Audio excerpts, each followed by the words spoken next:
Hello everyone, আমার নতুন একটি ভিডিওতে তোমাদের অনেক অনেক ওয়েলকাম। আর ভাইজ্যাগে আজকে আমাদের দ্বিতীয় দিন। তো সকালে আমরা তাড়াতাড়ি রেডি হয়ে নিয়ে হোটেলে ব্রেকফাস্ট করে আবারও বেরিয়ে পড়েছি ভাইজ্যাগ শহরটাকে ঘুরে দেখার জন্য। আর এই রাস্তাটা দিয়ে যেতে তো খুবই ভালো লাগছিল। আর আজকে আমরা প্রথমেই যাব বিমলি বিচে।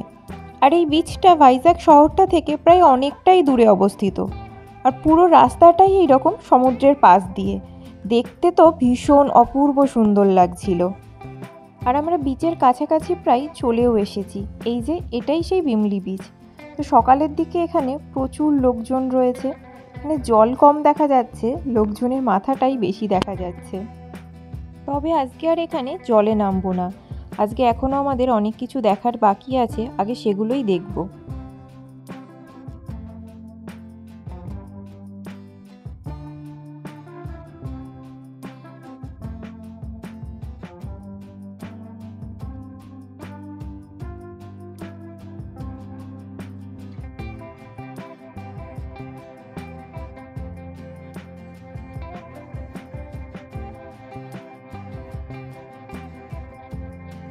আমরা বিমলি বিচ থেকে বেরিয়েও পড়েছি। আর এই পুরো রাস্তাটাই এইরকম সমুদ্রের পাশ দিয়ে। আর এই জন্য রাস্তার পাশ দিয়ে যেতে আর সমুদ্রটাকে দেখতে তো ভীষণই ভালো লাগছিল। আর কালকে পাপুনি স্কুটিটা চালাচ্ছিল, এই জন্য আমি ভাবলাম আজকে আমি একটু চালাই। আর এই সমুদ্রটা দেখতে দেখতে যেতে এতটাই ভালো লাগছিল যে মাঝে মাঝে যেখানেই দেখছি একটু জলের কাছে যাওয়া যাবে সেখানেই আমরা দাঁড়িয়ে পড়ছিলাম আর ভালো ভালো ফটো তুলে নিচ্ছিলাম। যখন আমরা এখানে গেছিলাম তখন ছিল শীতকাল, কিন্তু এখানে তো একটুও শীত ছিল না, বরং উল্টে আরও প্রচণ্ড গরম ছিল আর ভীষণ রোদ ছিল। আর রাস্তায় আস্তে আস্তে এই জায়গাটা এত সুন্দর লাগলো যে এখানে না দাঁড়িয়ে আর পারলাম না। ভীষণ সুন্দর লাগছিল এই জায়গাটাকে দেখতে। আর এখানে ছিল ন্যাচারাল আর্চ। যদিও এখানে আমরা খুব একটা সেরকম ছবি তোলার সুযোগ পাইনি, কারণ এখানে একটা প্রি ওয়েডিং শ্যুট হচ্ছিল। তবে এই জায়গাটায় লোকজন একটু কম ছিল ভিমলি বিচের থেকে, বেশ ফাঁকা ফাঁকাই ছিল ওই বিচটা। আর সামনে এত সুন্দর সমুদ্র দেখে জলে না নেমে আর পারলাম না, তাই একটু জলে নেমেই পড়লাম। আর এই জায়গাটা একটু ভিড়টাও কম ছিল, তাই আরও বেশি ভালো লাগছিল এখানে সমুদ্রটাকে দেখতে। আর এখানে আমরা বেশ কিছুক্ষণ বসে ভালো ভালো কিছু ফটোও তুলে নিলাম, খুবই সুন্দর লাগছিল এই জায়গাটাকে দেখতে।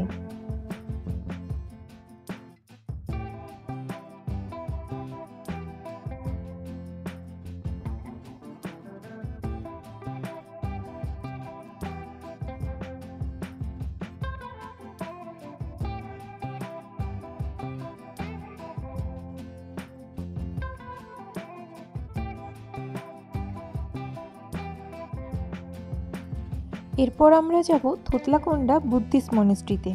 আর এই মনেস্ট্রিতে যাওয়ার রাস্তাটা তো ভীষণ সুন্দর। একটু খাড়াই ওপরে উঠতে হয়, কিন্তু চারপাশের দৃশ্যটা ভীষণই সুন্দর।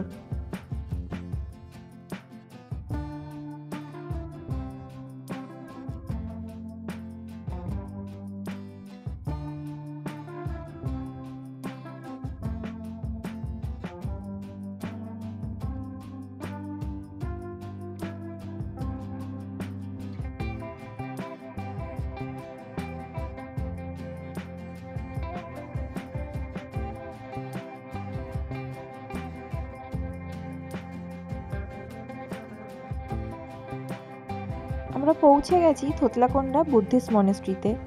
যদিও এখানে এখন আর কিছুই নেই, শুধু এই মনেস্ট্রির ধ্বংসাবশেষগুলোই এখানে পড়ে রয়েছে।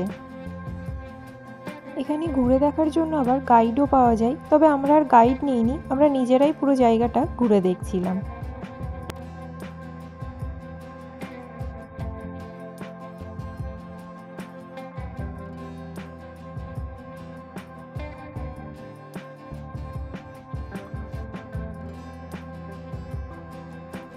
আর এই মনেস্ট্রি থেকে নামার সময় সমুদ্রের ভিউটা তো অসাধারণ লাগছিল। আর পুরো ভাইজ্যাগ সিটিটাকেও দেখা যাচ্ছিল। পুরো মনে হচ্ছে সমুদ্রটা যেন এখানে পুরো ধনুকের মতো বেঁকে গিয়েছে। এরপর আমরা যাব রামানাইডু ফিল্ম স্টুডিওতে। এটাও একটু পাহাড়ের ওপরে খাড়াই উঠতে হবে, আর জায়গাটা অসম্ভব সুন্দর। তবে এটা ঘুরে দেখতে আমাদের বেশ অনেকক্ষণই সময় লেগেছিল।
বেশ ভালোই লাগলো এই ফিল্ম স্টুডিওটা ঘুরতে। আর এটা ছিল এই ফিল্ম স্টুডিওর বাইরে থেকে সমুদ্রের ভিউটা। আর এই ওপর থেকে সমুদ্রটা দেখতে তো খুবই সুন্দর লাগছিল।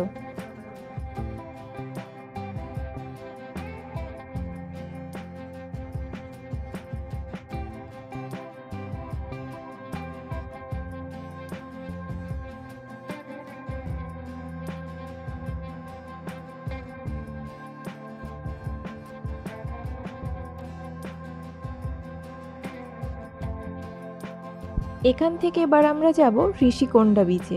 আর এটা ভাইজ্যাকের আর একটা ভীষণ পপুলার বিচ। তো চলো এবার ওই ঋষিকোন্ডা বিচের দিকেই যাওয়া যাক। আর এটাই হচ্ছে সেই ঋষিকোন্ডা বিচ। আর সারাদিন রোদে ঘোরাঘুরি করে তো ভীষণই ক্লান্ত হয়ে গেছি, তাই এখানে ছায়ায় বসে একটু গলা ভিজিয়ে নিলাম। তবে বিকেলের দিকে এখানে এই বিচটায় প্রচুর মানুষের ভিড় জমে গেছে।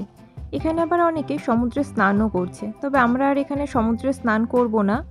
আর আজকে আমাদের আর বিশেষ কিছু ঘোরারও নেই, কারণ আজকে আরকে বিচে একটা নেভির শো হবে, তো সেটাই দেখার ইচ্ছা আছে। তো চলো এবার সেদিকেই যাওয়া যাক। আমরা তো প্রথমে এখানে আসতেই পারছিলাম না, চারিদিক থেকে সব রাস্তায় নো এন্ট্রি হয়ে গেছে।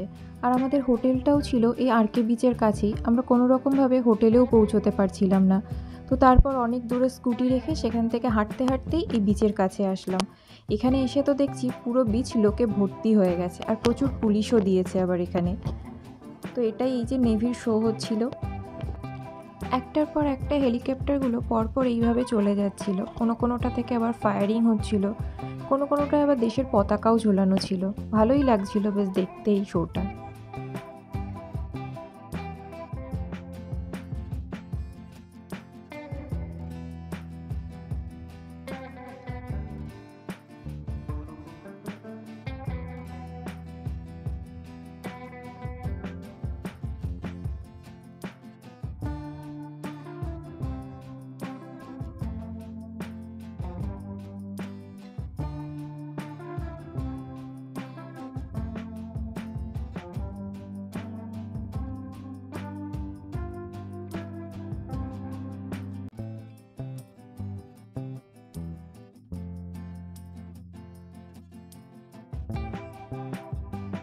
এই নেভি শোটা আমার তো বেশ ভালোই লাগলো। আর তোমাদের কেমন লাগলো সেটাও আমাকে কমেন্ট করে জানিও।